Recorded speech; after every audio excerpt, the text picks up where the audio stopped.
Telangana assembly budget చర్చల వేదికగా ఉండాల్సిన సభ ఇప్పుడు పూర్తిగా రాజకీయ యుద్ధభూమిగా మారిపోయింది. అధికార పార్టీ కాంగ్రెస్ ఒకవైపు, ప్రతిపక్షాలైన భారత రాష్ట్ర సమితి, బీజేపీ మరోవైపు మాటల తూటాలు పేలుతున్నాయి. బడ్జెట్ కంటే రాజకీయ విమర్శలే ప్రధాన ఎజెండాగా మారిన పరిస్థితి కనిపిస్తోంది. ప్రభుత్వం సంక్షేమమే మా లక్ష్యమని చెబుతుండగా ప్రతిపక్షాలు మాత్రం హామీలెక్కడా, అమలెక్కడా అంటూ గట్టిగా ప్రశ్నిస్తున్నాయి. ఈ క్రమంలో రేవంత్ రెడ్డి నేతృత్వంలోని ప్రభుత్వం ప్రజాపాలన, సంక్షేమ పథకాల అమలుతోనే ముందుకు సాగుతున్నామని చెబుతోంది. కానీ ప్రతిపక్ష నేతలు కేటీఆర్, హరీష్ రావు దాడులు మరింత ముమ్మరం చేశారు. ప్రతి అంశంపైన ప్రభుత్వాన్ని ఇరుకున పెట్టేలా ప్రశ్నల వర్షం కురిపిస్తున్నారు.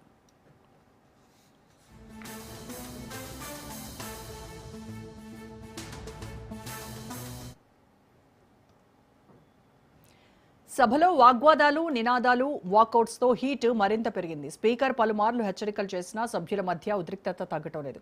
బడ్జెట్లోని గణాంకాల కంటే రాజకీయ విమర్శలే హైలైట్ అవుతున్నాయి. ప్రతిపక్షాలు హామీలు అమలు కాలేదని ఆరోపిస్తుండగా కాంగ్రెస్ మాత్రం సంక్షేమ పథకాలే మా బలం అంటూ కౌంటర్ ఇస్తోంది. దీంతో అసెంబ్లీ చర్చలు విధానాలపై కాకుండా పరస్పర ఆరోపణలపైనే కేంద్రీకృతమవుతున్నాయి. మొత్తం మీద ఈసారి బడ్జెట్ సమావేశాలు ఆర్థిక చర్చల కంటే రాజకీయ పోరాటానికి వేదికగా మారిపోయాయని రాజకీయ విశ్లేషకులు అభిప్రాయపడుతున్నారు. ప్రభుత్వాన్ని నిలదీసి ప్రజా సమస్యలను అసెంబ్లీలో ప్రస్తావించేలా చేస్తున్నామని ప్రతిపక్షం అంటోంది. మరోవైపు ప్రభుత్వాన్ని పనిచేయనీయకుండా ప్రతిపక్షం రాజకీయం చేస్తోందని సర్కార్ విమర్శిస్తోంది. రైట్, అసలు అసెంబ్లీలో ఏం జరుగుతోంది మాట్లాడదాం. మా ప్రతినిధి సునీల్ లైవ్ లో సిద్ధంగా ఉన్నారు. సునీల్, జనరల్ గా బడ్జెట్ ప్రసంగం తర్వాత ప్రభుత్వము డిఫెన్సివ్ గా ఉంటుంది, కానీ ఇక్కడ చూస్తే మొత్తానికి రేవంత్ సర్కార్ గత 10 ఏళ్ల బీఆర్ఎస్ పాలనలో ఉన్నటువంటి వైఫల్యాలను హైలైట్ చేస్తూ బీఆర్ఎస్ పైన ఎదురుదాడి చేస్తూ ఉన్నటువంటి పరిస్థితి. సో సభలో ప్రభుత్వం అనుసరిస్తున్నటువంటి ఈ అగ్రెసివ్ స్ట్రాటజీ ఏదైతే ఉందో అది నిజంగానే ప్రతిపక్షాలను ఆత్మరక్షణలో పడేసిందా? అసెంబ్లీలో బడ్జెట్ సమావేశాల్లో బడ్జెట్ లెక్కలు, పద్దులు ఇక్కడ చర్చ దీనిపైన కాకుండా వ్యక్తిగత విమర్శలు, దూషణలు వీటిపైనే కాలయాపన చేస్తున్నట్టుగా కనిపిస్తోంది ఈసారి.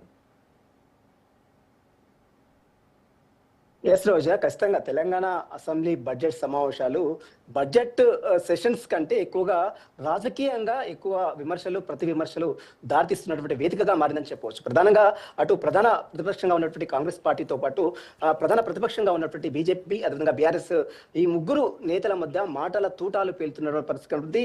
ఒకవైపు ప్రభుత్వం చేస్తున్నటువంటి సంక్షేమ పథకాలు ప్రజల్లోకి ఏ విధంగా తీసుకెళ్లాలి, ఏ విధంగా వాటి అన్నిటిని కూడా అమలు చేస్తున్నటువంటి సంక్షేమ పథకాలన్నిటికి సంబంధించిన విషయాలపై కూడా పదే పదే అసెంబ్లీలో రాష్ట్ర ప్రభుత్వము ప్రస్తావిస్తున్న నేపథ్యంలో ఇచ్చినటువంటి ఎన్నికల్లో ఇచ్చినటువంటి హామీల సంగతి ఏంటి అంటూ కూడా ప్రధాన ప్రతిపక్షంగా ఉన్నటువంటి బీఆర్ఎస్ వర్సెస్ బీజేపీ కూడా ప్రభుత్వ తీరుని విమర్శిస్తూ వస్తూనే ఉంది. ఇచ్చినటువంటి 6 గ్యారంటీల్ని ఇప్పటివరకు అమలు చేయకుండా తెలంగాణ రాష్ట్ర ప్రభుత్వం 2.5 ఏళ్లు పూర్తవుతున్న నేపథ్యంలో తాత్పర్యం చేస్తుంది, ప్రజలను మభ్యపెడుతున్నట్టు కూడా అటు ప్రధాన ప్రతిపక్షంగా నేతలు అటు హరీష్ రావు కావచ్చు, మరోవైపు కేటీఆర్ కావచ్చు, అటు ఏలేటి మహేశ్వర్ రెడ్డి బీజేపీ నేతగా ఉన్నట్టు ఏలేటి మహేశ్వర్ కావచ్చు, వీరందరూ కూడా ప్రభుత్వ తీరుపై విమర్శలు గుప్పిస్తూనే ఉన్నారు.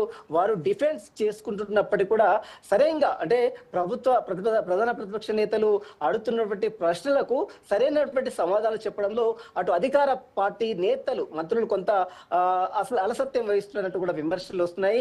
ఏది ఏమైనప్పుడు కూడా అల్టిమేట్ గా ముఖ్యమంత్రి రేవంత్ రెడ్డి వీరందరూ కూడా సమాధానాలు చెప్పే తీరు మనం చూస్తున్నాం. గడిచిన 7 రోజులు అసెంబ్లీ సమావేశాలు కొనసాగుతుంటే గవర్నర్ స్పీచ్ దగ్గర నుంచి కూడా, గవర్నర్ కు ధన్యవాదాలు చెప్పే తీర్మానాల దగ్గర నుంచి కూడా సభ మొత్తం కూడా హీట్ ఎక్కినటువంటి పరిస్థితి మనం గడిచిన 7 రోజుల నుంచి కూడా చూసాం. కాబట్టి ప్రధానంగా అటు బీఆర్ఎస్, బీజేపీ వర్సెస్ కాంగ్రెస్, ఈ 3 ప్రధాన పార్టీలు ప్రభుత్వాన్ని మాత్రం అంటే ప్రభుత్వం చేస్తున్నటువంటి తప్పిదాలను, ఇచ్చినటువంటి గ్యారంటీలను పదే పదే ప్రజల్లోకి తీసుకెళ్లే అవకాశంగా ఈ యొక్క వేదికని అటు ప్రధాన ప్రతిపక్ష నేతలు ఉపయోగిస్తుంటూ వస్తున్నారు. అదే తరహాలో ప్రభుత్వం చేస్తున్నటువంటి సంక్షేమ పథకాలు, గత 10 ఏళ్లలో చేస్తున్నటువంటి అభివృద్ధి ఏ విధంగా ఉంది, ఇప్పుడు 2.5 ఏళ్లలో ఏ విధంగా ఉన్న అంశాలపై కూడా డిఫెన్స్ అంటే ప్రతిపక్షాలను డిఫెన్స్ చేసే దిశగా కాంగ్రెస్ నేతలు అడుగులు వేస్తున్నారు. మరోవైపు కేంద్ర ప్రభుత్వం చేస్తున్నటువంటి అంశాలు కావచ్చు, విమర్శలు కావచ్చు, అధికార పార్టీ నేతలు కూడా మోడీ తీరుకు సంబంధించిన విషయాలపై కూడా అసెంబ్లీలో ప్రస్తావిస్తూ వస్తున్నారు. నిన్న మనం చూసాం ఇందిరాగాంధీకి సంబంధించిన విషయాలపై కూడా రాకేష్ రెడ్డి, బీజేపీ ఎమ్మెల్యే రాకేష్ రెడ్డిపై ఏ విధంగా సభ మొత్తం కూడా గందరగోళం తెరదీసిందో, అటు వాకౌట్ దిశగా స్పీకరు పదే పదే వారించినప్పుడు కూడా కొంతమంది వాకౌట్ చేసి వెళ్ళిపోతున్నారు, కొంతమంది వారించి వెళ్ళిపోతున్నారు. సభలో గందరగోళం నెలకొంది. అసలు ఏం జరుగుతుంది అసెంబ్లీ సమావేశాల్లో?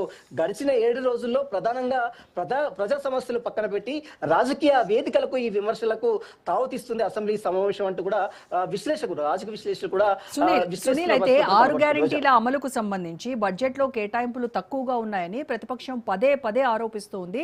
ప్రతి ఏడాది బడ్జెట్, ఈసారి బడ్జెట్ ని పక్కన పెట్టి దాన్ని బేరీజ్ వేస్తూ లాస్ట్ టైం ఎంత కేటాయించారు, ఎంత ఖర్చు పెట్టారు, అమల్లో ఎంతవరకు నిధులు కేటాయించారు, తర్వాత ఈసారి కేటాయింపులు ఎలా ఉన్నాయి, ఎందుకు ఇంత తక్కువగా ఉన్నాయి, వీటితో మీరు ఇచ్చినటువంటి హామీలను ఏ రకంగా నెరవేరుస్తారు అని చాలా గుచ్చి ప్రశ్నిస్తున్నప్పటికీ కాను దీనిపైన అధికార పక్షం మాత్రము సరైనటువంటి క్లారిటీ ఇవ్వట్లేదు.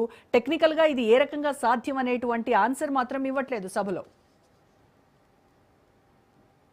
ఖచ్చితంగా గత బడ్జెట్ మనం చూసినట్లయితే 3,04,627 కోట్లు గత బడ్జెట్ లో ప్రవేశపెడితే ఈసారి 3,24,234 కోట్లు ఈసారి బడ్జెట్ లో ప్రవేశపెట్టారు. అయితే గతంలో ఇచ్చినటువంటి బడ్జెట్ కు ఈసారి ఉన్న బడ్జెట్ కు అంచనాలు పెరిగినప్పటికీ కూడా ఖర్చులు మాత్రము ఆ స్థాయిలో ఖర్చు చేయడం లేదని ప్రధాన ప్రతిపక్షం బీజేపీ కావచ్చు, బీఆర్ఎస్ నేతలు ఆరోపిస్తున్న పరిస్థితి కనబడుతుంది. అయినప్పుడు కూడా ప్రభుత్వాన్ని ఇరుకున పెట్టే ఆలోచనలో ఉన్నప్పుడు కూడా దాన్ని డిఫెండ్ చేసుకునే దిశగా, అంటే సంక్షేమ పథకాల అమలుకు సంబంధించిన విషయాలు కావచ్చు, ఇచ్చినటువంటి మహిళా ఆర్టీసీలో మహిళలకు సంబంధించిన విషయాలు కావచ్చు, ఉచిత బస్సు ప్రయాణాలు కావచ్చు, మరోవైపు ఉచిత బీమా, ఇటీవల కాలంలో ఇందిరా జీవిత బీమా సౌకర్యం కూడా ప్రభుత్వం కల్పించింది.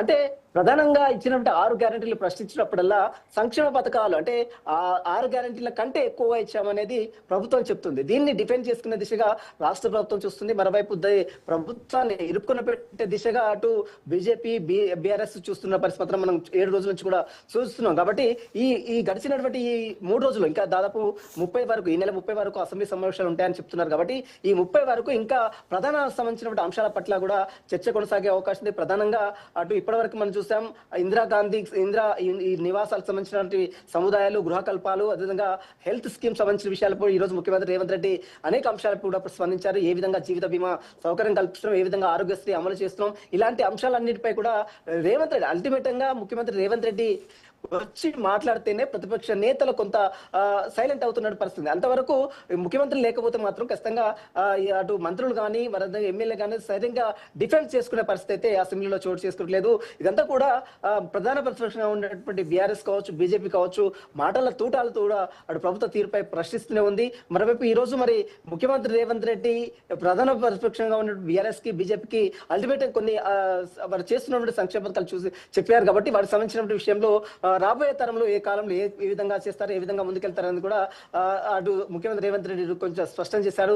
ఇక రానున్నటువంటి 3 రోజుల్లో అసెంబ్లీ సమావేశాలు కూడా ఇంకా వాడివేడిగా కూడా కొనసాగే అవకాశం ఉంది. రోజా, అయితే బడ్జెట్ అంటే మనందరికీ తెలుసు, అది సామాన్యుడి ఆశలు, సామాన్యుడి జీవితానికి సంబంధించినటువంటి లెక్కలు, వీటితో కూడుకున్నదే రాష్ట్ర బడ్జెట్. అయితే ఇక్కడ మాత్రం సభలో వ్యక్తిగత దూషణలు, రాజకీయ విమర్శలు ఇవే ఎక్కువగా హైలైట్ అవుతూ ఉన్నాయి. రైతు రుణమాఫీ కావచ్చు, నిరుద్యోగ భృతి కావచ్చు, జాబ్ క్యాలెండర్ కావచ్చు, ఇటువంటి వాటి గురించి ఎక్కడా కూడా ఒక అర్థవంతమైనటువంటి చర్చ జరగట్లేదు. ఇది ప్రజల్లో ఏ రకమైనటువంటి ఫీల్ని తీసుకెళ్తుంది? ఇక ముందు మిగిలినటువంటి 3-4 రోజుల టైంలోనైనా కూడా ప్రజా సమస్యలు అసెంబ్లీలో చర్చకు వచ్చేటువంటి అవకాశం ఉందా? ఖచ్చితంగా. ఎందుకంటే ఇచ్చినటువంటి 6 గ్యారెంటీల్లో ఇంకా కొన్ని గ్యారెంటీలు అమలు చేయడం లేదు. ముఖ్యంగా పింఛన్ సంబంధించిన విషయంపై కూడా ప్రధాన ప్రతిపక్ష నేతలు ప్రభుత్వ తీరుపై కూడా విమర్శలు గుప్పిస్తూనే ఉన్నారు. ఇక రానున్నటువంటి కాలంలో ఈ సంబంధించినటువంటి అంశాలపై కూడా మరి ప్రశ్నలు ఉంటాయా లేదా, ప్రశ్నోత్తరాల సమయంలో వీటిపై ప్రభుత్వం ఏ విధంగా స్పందిస్తుంది? ఇప్పటికే మారుమూల గ్రామంలో రుణమాఫీ చేస్తామని రాష్ట్ర ప్రభుత్వం చెప్తుంది. ఏకకాలంలో రైతు భరోసా కల్పించాము, 9,000 కోట్లు రైతు భరోసా ఇచ్చాము. మరోవైపు రుణమాఫీ 2 లక్షల పైగా రుణమాఫీ చేశామని రాష్ట్ర ప్రభుత్వం వైపు వైపు చెప్తున్నప్పుడు కూడా అదే విధంగా రైతులకు ఇవ్వాల్సినటువంటి కొంత బకాయిలు కావచ్చు, అదేవిధంగా బోనస్ సంబంధించిన విషయంలో కావచ్చు, 500 బోనస్ ఇస్తామని చెప్పారు. ఇప్పటి వరకు బోనస్ కల్పించలేదు. మరోవైపు రైతులకు వృద్ధులకు పింఛన్లు కల్పిస్తామన్నారు. ఇప్పటివరకు అది గతి లేదు. అదేవిధంగా మహిళలకు వడ్డీ లేని రుణాలకు సంబంధించిన విషయంలో కొంత ఆరోపణలు వినపడ్డాయి. అదే తరహాలో కొంత విమర్శలు వస్తున్నప్పుడు కూడా దాన్ని డిఫెండ్ చేసే దిశగా రాష్ట్ర ప్రభుత్వం చూస్తుంది. ఇదే 3 రోజులు రాబోయే 3 రోజుల్లో కూడా మరింత హీట్ ఎక్కే అవకాశం కూడా అసెంబ్లీ వేదిక కనబడుతుందని చెప్పవచ్చు. ప్రస్తుతం అయితే దీనికి సంబంధించిన విషయాల్లో మరి ప్రధాన పార్టీ నేతలు, అధికార పక్ష నేతలు ఏ విధంగా ప్రధాన ప్రతిపక్షంగా ఉన్నటువంటి బీఆర్ఎస్ కి, బీజేపీకి ఏ విధంగా డిఫెండ్ చేస్తారని కూడా రాబోయే కాలంలో చూడాల్సిందని చెప్పవచ్చు. Roja. Right, thank you Sunil.